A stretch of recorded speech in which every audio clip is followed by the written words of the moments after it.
How often should individuals diagnosed with MGUS have their myeloma markers retested?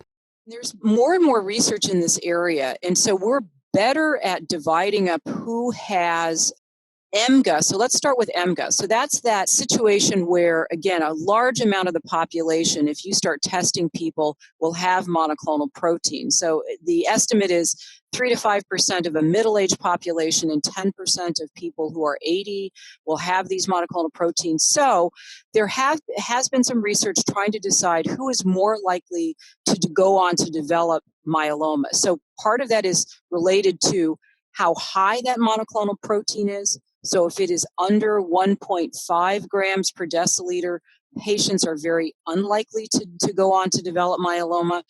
If they have a low light chain level, and again, that number, under 8, those patients seem less likely to go on to develop myeloma.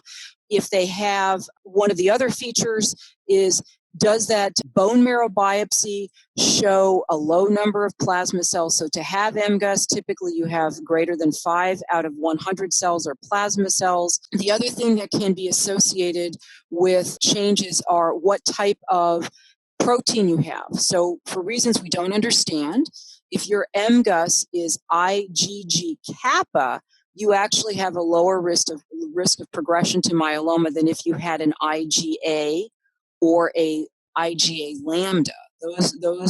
Those types of proteins are associated with a higher risk of progression. So for people who have low monoclonal protein, low ratio, the chances of progression per year are very low, about 1%. And once we're pretty sure that's the features that somebody has, usually the follow-up can be about annually. And it could also be done by a primary care person.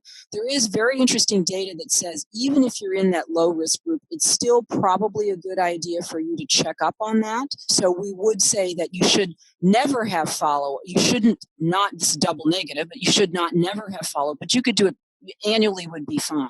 So for people who have over 1.5 grams per deciliter of monoclonal protein, what we try to do first is to establish whether or not they have smoldering myeloma, and I'll get back to the difference here.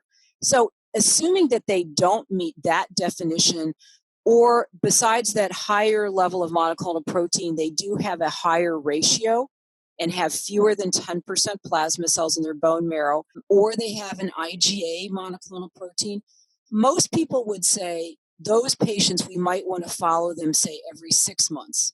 It seems like they have a higher risk of progression than a person with lower protein levels. So we do want to see them, but they are a different group than what we call smoldering myeloma.